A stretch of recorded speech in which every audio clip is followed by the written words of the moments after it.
Charlie and the Chocolate Factory. The very first chapter. First pages. Chapter 1. Here comes Charlie.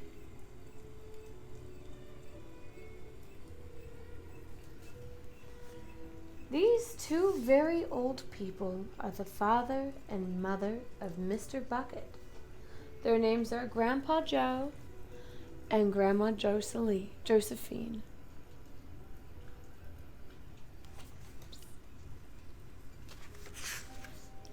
And these two very old people are the father and mother of Mrs. Bucket. Their names are Grandpa George and Grandma Georgina. This is Mr. Bucket. This is Mrs. Bucket. Mr. and Mrs. Bucket have a small boy whose name is Charlie Bucket. This is Charlie. And how do you do? Oh, how do you do? And how do you do again? He is very pleased to meet you.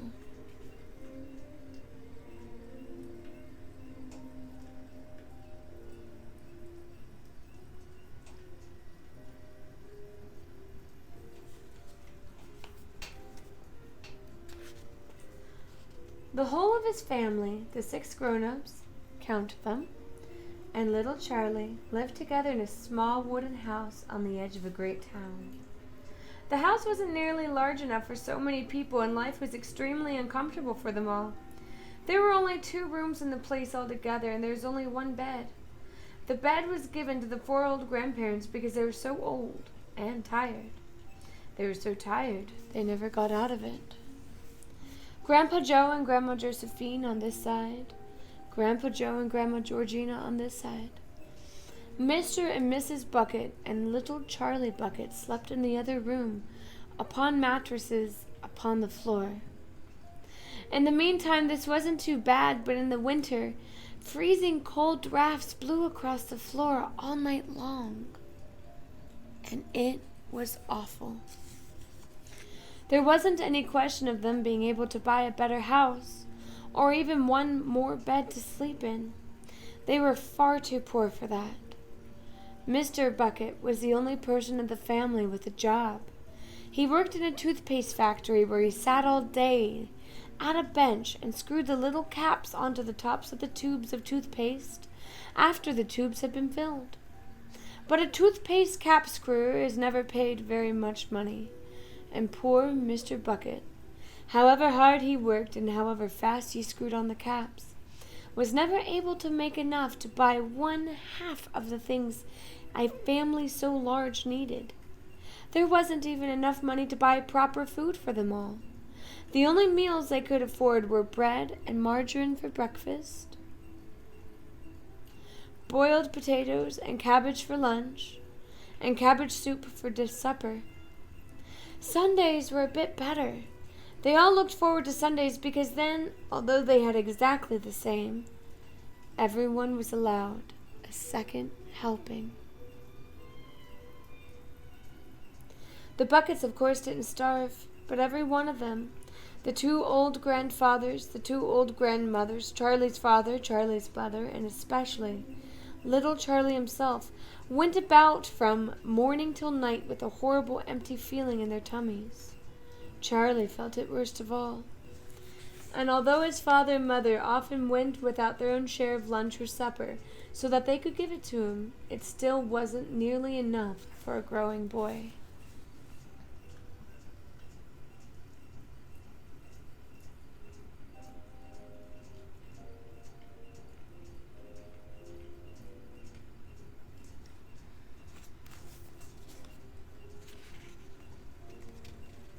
He desperately wanted something more filling and satisfying than garbage and cabbage.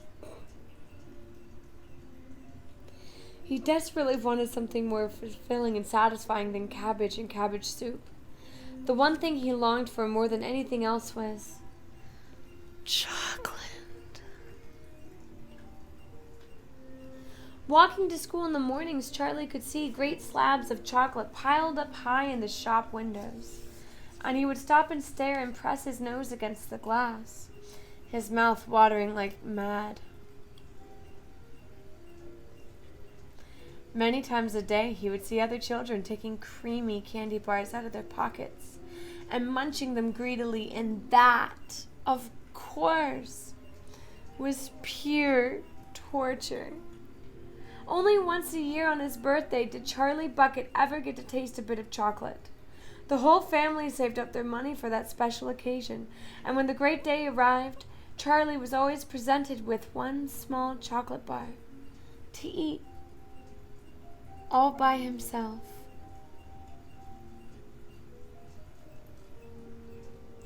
And each time he received it, on those marvelous birthday mornings, he would place it carefully in a small wooden box that he owned, and treasure it as though it were a bar of solid gold, and for the next few days he would allow himself only to look at it, but not to touch it. Then, at last, when he could stand it no longer, he would peel back a tiny bit of the paper, wrapping at one corner to expose a tiny bit of chocolate. And then he would take a tiny nibble, just enough to allow the lovely sweet taste to spread out slowly over his tongue. The next day he would take another tiny nibble, and so on and so on. And in this way Charlie would make his 10-cent bar of chocolate last him more than 1 month. But I haven't told you yet about the one awful thing that tortured Charlie, the lover of chocolate, more than anything else. This thing for him was far, far worse than seeing slabs of chocolate in the shop windows, or watching other children munching creamy candy bars right in front of him. It was the most terrible, torturing thing you could imagine, and it was this. It was the town itself, actually, within sight of the house in which Charlie lived. There was an enormous chocolate factory. Just imagine that. And it wasn't simply an ordinary enormous chocolate factory either. It was the largest and most famous in the whole world. It was Wonka's factory, owned by a man called Mr. Willy Wonka, the greatest inventor and maker of chocolates that there ever has been. And what a tremendous, marvelous place it was. It had huge iron gates leading into it, and a high wall surrounding it, and smoke belching from its chimneys, and strange whizzing sounds coming from deep inside. And outside the walls, for a half-mile around in every direction, the air was scented with the heavy, rich smell of melting chocolate. Twice a day on his way to and from school, little Charlie Bucket had to walk right past the gates of the factory. And every time he went, he would begin to walk very, very slowly. And he would hold his nose high in the air and take deep, long sniffs of the gorgeous chocolatey smell all around him. Oh, how he loved that smell. And oh, how he wished he could go inside the factory and see what it was like. Chapter 2. Mr. Willy Wonka's Factory. In the evenings, after he finished his supper of watery cabbage soup, Charlie always went into the room of his 4 grandparents to listen to their stories, and then afterwards to say good night. Each one of these old people was over 90. They were as shriveled as prunes and as bony as skeletons, and throughout the day until Charlie made his appearance, they lay huddled in their one bed, 2 at either end, with nightcaps on to keep their heads warm, dozing the time away with nothing to do. But as soon as they heard the door opening and heard Charlie's voice saying, "Good evening, Grandpa Joe and Grandma Josephine, and Grandpa George and Grandma Georgina," then all 4 of them would suddenly sit up, and their wrinkled old faces would light up with smiles of pleasure, and the talking would begin, for they loved this little boy. He was the only bright thing in their lives, and his evening visits were something that they looked forward to all day long. Often Charlie's mother and father would come in as well and stand by the door, listening to the stories that the old people told, and thus for perhaps half an hour every night, this room would become a happy place, and the whole family would forget that it was hungry and poor. One evening, when Charlie went in to see his grandparents, he said to them, Is it really true that Wonka's chocolate factory is the biggest in the world? True? Cried all four of them at once. Of course it's true. Good heavens, didn't you know that? It's all about 50 times as big as any other. And is Mr. Willy Wonka really the cleverest chocolate? And is Mr. Willy Wonka really the cleverest chocolate maker in the world? My dear boy, said Grandpa Joe, raising himself up a little higher on his pillow, Mr. Willy Wonka is the most amazing and most fantastic and most extraordinary chocolate maker the world has ever seen. I thought everybody knew that. I knew he was famous, Grandpa Joe, and I knew he was very clever. Clever, cried the old man. He's more than that. He's a magician with chocolate. He can make anything he wants. Isn't that a fact, my dears? The other three old people nodded their heads slowly up and down and said, absolutely, absolutely true, just as true as can be. And Grandpa Joe said, You mean to say I've never told you about Mr. Willy Wonka and his factory? Never, answered little Charlie. Good heavens above, I don't know what's the matter with me. Will you tell me now, Grandpa Joe, please? I certainly will. Sit down beside me on the bed, my dear, and listen carefully. Grandpa Joe was the oldest of the four grandparents. He was 96 and a half, and that is just about as old as anyone can be. Like all extremely old people, he was delicate and weak, and throughout the day he spoke very little. But in the evenings when Charlie, his beloved grandson, was in the room, he seemed in some marvelous way to grow quite young again. All his tiredness fell away from him, and he became as eager and excited as a young boy. Oh, what a man he is, this Willy Wonka, cried Grandpa Joe. Did you know, for example, that he has himself invented more than 200 new kinds of candy bars, each with a different center, far each sweeter and creamier, more delicious than the other, and better than other chocolate factories can make? Perfectly true, cried Grandma Josephine. And he sends them all to all four corners of the earth. Isn't that so, Grandpa Joe? It is, my dear, it is, and to all the kings and presidents of the world as well. But it isn't only candy bars that he makes. Oh, dear me, no. He has some really fantastic inventions up his sleeve, Mr. Willy Wonka has. Did you know he's invented a way of making chocolate ice cream so that it stays cold for hours and hours and hours without being in the ice box? You can't even leave it lying in the sun all morning on a hot day and it won't go runny. But that's impossible, said little Charlie, staring at his grandfather. Of course it's impossible. It's completely absurd, but Mr. Willy Wonka has done it. Quite right, the others agreed, nodding their head. Mr. Wonka has done it.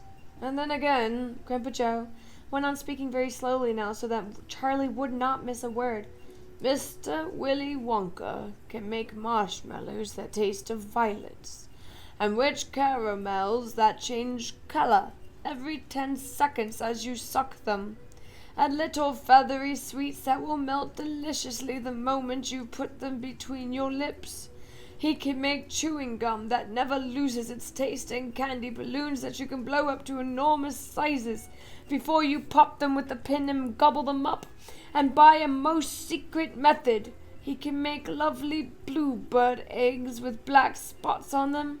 And when you put one of these in your mouth, it gradually gets smaller and smaller until suddenly there is nothing left except a tiny little pink sugary baby bird sitting on the tip of your tongue.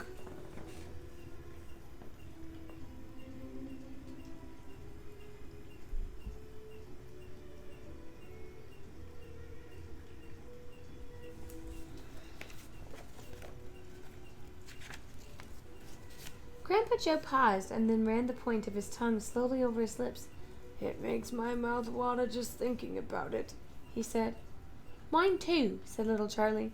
But please, go on. While they were talking, Mr. and Mrs. Bucket Charlie's mother and father had come quietly into the room, and now were both just standing inside the door listening. "Tell Charlie about that crazy Indian prince," said Grandma Josephine. "He'd like to hear that." "You mean Prince Pondicherry?" said Grandpa Joe, and he began chuckling with laughter. "Completely dotty," said Grandpa George. "But very rich," said Grandma Georgina. "What did he do?" asked Charlie eagerly. "Listen," said Grandpa Joe, "and I'll tell you."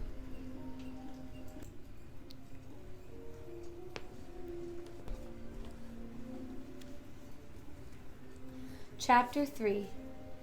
Mr. Willy Wonka and the Indian Prince.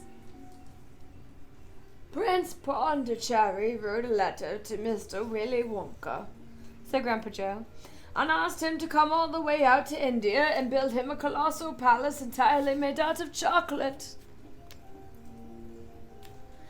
"Did Mr. Wonka do it, Grandpa?" "He indeed did. And what a place it was! It had 100 rooms, and everything was made either dark or light chocolate. The bricks were chocolate, and the cement holding them together was chocolate, and the windows were chocolate, and the walls and the ceilings were made of chocolate, and so were the carpets and the pictures and the furniture and the beds, and when you turned on the taps in the bathroom, hot chocolate came pouring out."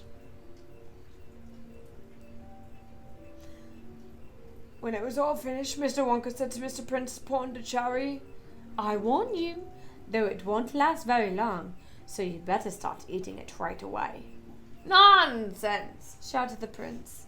"I'm not going to eat my palace. I'm not even going to nibble the staircase or lick the walls. I'm going to live in it."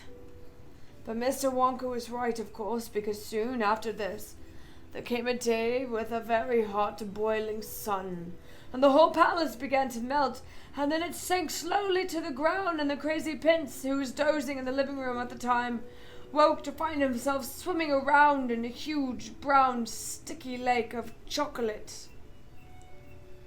Little Charlie sat on the very edge of the bed, staring at his grandfather. Charlie's face was bright and his eyes were stretched so wide you could see all the whites all around. "Is all this really true? Or are you just pulling my leg?" "It's true! Of course it's true! Ask anyone you like!" "And I'll tell you something else that's true," said Grandpa Joe, and he leaned closer to Charlie, and he lowered his voice into a soft secret whisper, and he said, "Nobody ever comes out." "Out of where?" "And nobody ever goes in." "In where?" cried Charlie.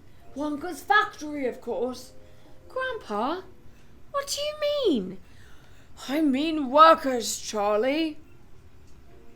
"Workers?" "All factories have workers streaming in and out of the gates in the morning and evenings, except Wonka's. Have you ever seen a single person going into that place or coming out?" Little Charlie looked slowly around at each of the 4 old faces, one after the other, and they all looked back at him. They were so friendly, smiling faces, but they were also quite serious, and there was no sign of joking or leg pulling on any of them. "Well, have you?" I really don't know, Grandpa. Whenever I walk past the factory, the gates seem to be closed." "Exactly!" "But there must be people working there."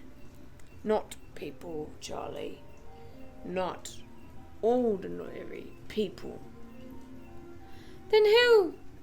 "Aha! That's it, you see. That's another of Mr. Willy Wonka's cleverness." "Charlie, dear," Mrs. Bucket called out from where she was standing by the bed. "It's time for bed. That's enough for tonight." "But, Mother, I must hear it tomorrow, my darling." "That's right," said Grandpa Joe. "I'll tell you the rest of it tomorrow evening." Chapter 4. The secret workers. The next evening, Grandpa Joe went on with his story. "You see, Charlie," he said, "not so very long ago there used to be thousands of people working in Mr. Willy Wonka's factory.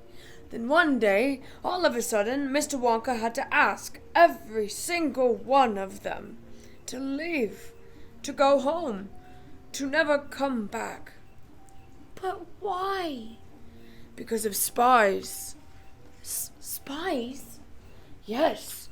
All the other chocolate makers, you see, had begun to grow jealous of the wonderful candies that Mr. Wonka was making, and they started sending in spies to steal his secret recipe. The spies took jobs in the Wonka factory pretending they were ordinary workers, and while they were there, and each one of them found out exactly how a certain special thing was made." And did they go back to their own factories and tell? "They must have, because soon after that, Fickelgruber's factory started making an ice cream that would never melt, even in the hottest sun. Then Mr. Proudnose's factory came out with a chewing gum that never lost its flavor, no matter how much you chewed it. And Mr. Slugworth's factory began making candy balloons that could blow up to huge sizes before you popped them with a pin and gobbled them up. And so on and so on. And Mr. Willy Wonka tore his beard and shouted, 'This is terrible! I shall be ruined! There are spies everywhere. I shall have to close the factory.'" But he didn't do that. "Oh, yes, he did. He told all the workers that he was sorry and that they would just have to go home.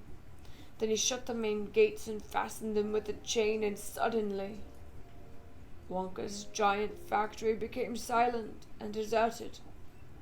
The chimney stopped smoking, the machine stopped whirring, and from then on, not a single chocolate or candy was made. Not a soul went in or out. Even Mr. Willy Wonka himself disappeared completely. Months and months went by, but the factory still remained closed.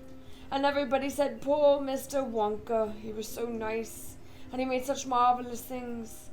But he's finished now. It's all over." Then something astonishing happened. One day, early in the morning, thin columns of white smoke were seen to be coming out of the tops of all the tall chimneys of the factory.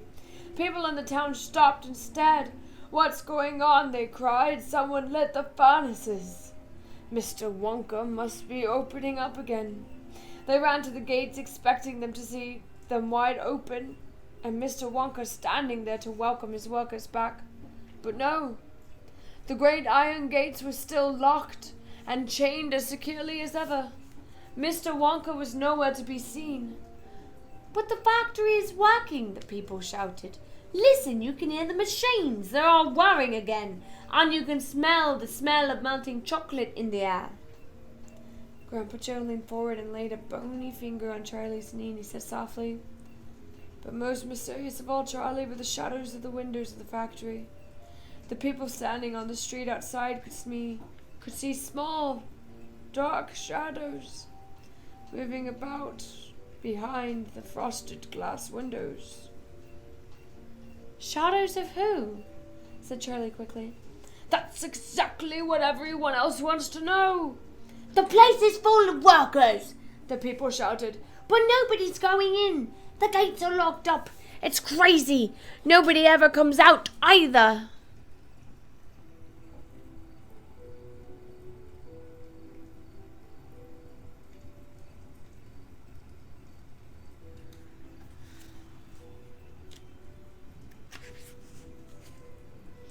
"But there was no question at all," said Grandpa Joe, "that the factory was running, and it's gone on running ever since for these last 10 years.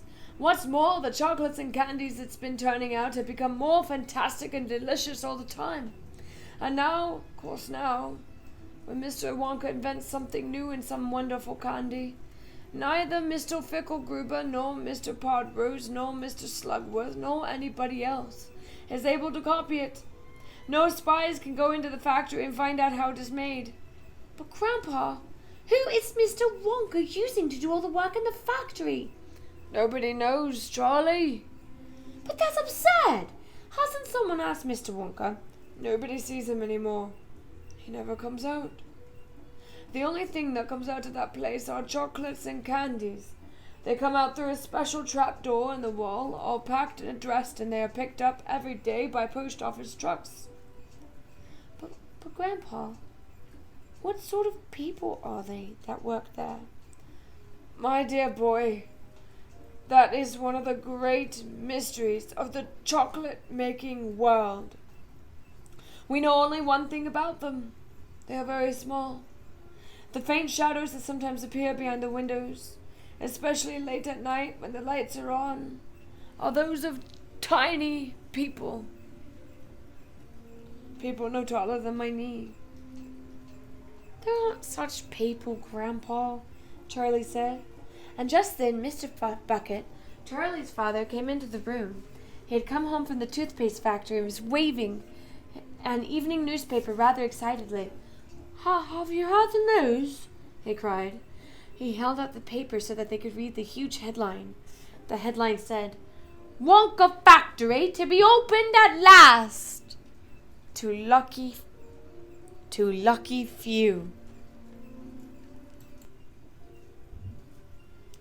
And that's the end of chapters 1 through 4.